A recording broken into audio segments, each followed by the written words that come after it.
Hello guys! Magandang tanghali sa inyo lahat. Ito si Mike Padua at nakituloy tayo sa pinaka-latest update kay Egay. At ito na po ang ating final update kasi lumabas na po siya ng Philippine Air Responsibility. Actually, nasa boundary line na po siya ng PAR sa may west of Batanes. At ito po ay para sa ngayong Huwebes, Hulyo 27, 2023. At ito po ang ating Tagalog version. Pinaglilingkod sa inyo ng Typhoon 2000 in partnership with Naga College Foundation, Aboitiz Power, Bank of the Philippine Islands, Avenue Plaza Hotel, local government ng Naga City, headed by our Honorable Mayor Nelson Legacion, at ang ating Honorable Congressman Gabi Bordado of the 3rd District of Camarines Sur. Now, umpisa natin ang update. Ito muna ang signals mula sa Pag-asa as of 11 a.m. galing sa bulletin number 33 nila, na in-issue nila. At binaba na po ang ibang signals sa Northern Luzon. Natitira na lamang po ang signal number 2 sa may Batanes, western sections ng Babuyan, okay, and the northern most part ng Ilocos Norte at northwestern part ng Cagayan. At ang signal number 1 naman po ay dito na naman sa may area po ng Camiguin Island, ng Babuyan Islands, and dito rin sa ibang bahagi po ng Northern Luzon. So, under signal number 2, magkakaroon pa rin ng hangin yan mula sa 65 hanggang 70 kilometro bawat oras. At dito naman po sa may wind signal number 1, itong areas na ito ay magkakaroon ng hangin up to 63 kilometers per hour. So, pabugso-bugso na lamang po yan at unti-unti na pong bubuti ang panahon bukas sa silangan at gitnang bahagi po ng Hilagang Luzon, except dito po sa kanluran bahagi dahil nandyan pa rin yung habagat, magbibigay pa rin pabugso-bugsong ulan sa susunod na mga ilang araw pa dahil po mayroon na naman pong kasunod na bagyo dito sa likod sa may Palaw siya na yon, yung soon to be Falcon. Pag pumasok ng Philippine Air Responsibility, bibigyan po ito ng local name ng Pag-asa as Falcon. At ito yung ating GovSat kagabi. So, ito si Falcon, malapit sa Yap, aktibong LPA. Ang Japan, ginawa na pong tropical depression. But, hinihintay po natin ang Dvorak analysis niya. Kung magkakaroon na po na yung T number 2, ibibigyan na natin yan ng tropical depression status. Si Egay, medyo humihina na. Category 1 na lang po dito sa ating satellite animation. Yan po ang fast animation. 140 kph lang po at papalapit na po sa may southern China, mabilis na kumikilos, west-northwest to northwest at nandyan pa rin yung habagat. Okay, affected po ang kanluran bahagi po ng Luzon, Mimaropa at kanluran Kabisayaan. The rest of Visayas, kasama po ang Bicol, Western Mindanao ay may mga mahangin na panahon, kahit flying weather na tinatawag dahil po wala naman pong ulan, mostly sunny to cloudy with windy conditions of up to 50 kph. At ito po yung kasunod na magiging bagyong Falcon.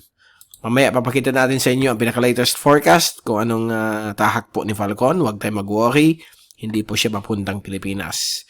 Okay, so ito naman yung fast animation mula sa NOAA. Increase lang natin yung speed. Ayan po. Kinakita po ninyo yung center niya. Nagtitry ulit mag-reorganize pagkatapos siyang humina dahil po sa interaction ng kanyang sirkulasyon sa Taiwan at Northern Luzon. At yung kanyang outflow channel ay medyo na-disrupt kaya medyo nawala yung eye at humina from category 3 to down to 1, 140 kph lang po. But nag-appear na naman yung kanyang eye, so most likely namimilig ko po ang Fujian province dahil po bukas ng umaga ang inaasahan pong landfall sa bahagi niyan ng southern China. So, yan po ang dito sa ibaba. Kitang-kita po ninyo ang Ilocos provinces. Apektado pa rin ng sirkulasyon ng malaking bagyong si Egay. Umawat po ng 1,200 kilometers ang kanyang diameter. Kaya apektado pa rin ang Northern Luzon ng mga pabugso-bugsong ulan. Ito po yung kanyang infrared AVN satellite loop mula sa weathernerds.org. At nakikita po natin itong area po ng Ilocos region. Lalo na po sa may Ilocos provinces ay nagkakaroon pa rin mga pabugso-bugsong ulan pero mas malakas na yung mga ulan dito sa may West Philippine Sea. So palayo na po sa Northern Luzon. At dito rin po sa may Southern Taiwan medyo malakas ang ulan. Ang kanluran bagay ng Central Luzon may habagat po. Ito po yung habagat. Ibibigay ng mga ulan dyan. While sa ating windy.com zoom in satellite animation, makikita niyo yung mga ulap dala ng habagat ay patuloy pa rin nagbibigay ng mga pabugso-bugsong ulan mula sa Pangasinan, Zambales, at ibang parte po ng Central Luzon hanggang sa may Bataan, Metro Manila, Palawan, dito rin sa may Western Visayas, although nag-improve na po ang panahon. So, ang bulk ng habagat ay nandito na naman po sa may gitnang Luzon, Kanluran Luzon. At Mindanao naman po, medyo okay naman po ang panahon. May mga possible thunderstorms lamang po sa hapon o gabi. Okay? At ito po yung bagyong sumusunod, si Falcon. Anytime, magiging tropical depression 6W na po siya. Kapag pumasok ng PAR, bibigyan po ito ng local name as Falcon. And then, ito po yung tracking natin kaninang alas 5. At ngayong alas 11, nandito na po siya sa may power line. Palabas na po ng power. Ang bagyong si Egay, 140 kph lang po. So, magbabago ang tracking nito sa final na track natin mamayang gabi. So, ito yung ating Asian agencies tracks. Lahat po ng Asian agencies ay pointing towards Fujian province. Possible landfall ay bukas po ng umaga. And then, sa ating wind forecast naman for the next 3 days hanggang August, extend natin hanggang August 1 hanggang August 5 para makita ninyo yung mga weather systems na posibleng maka-affecto sa ating bansa. So far, purely habagat lang po ang pwede maka-affecto sa atin. At kita po niyo, by tomorrow, Friday afternoon, landfall na po si Egay. Ito na po yung susunod na bagyo, si Falcon. Papalapit na po sa Philippine Air Responsibility.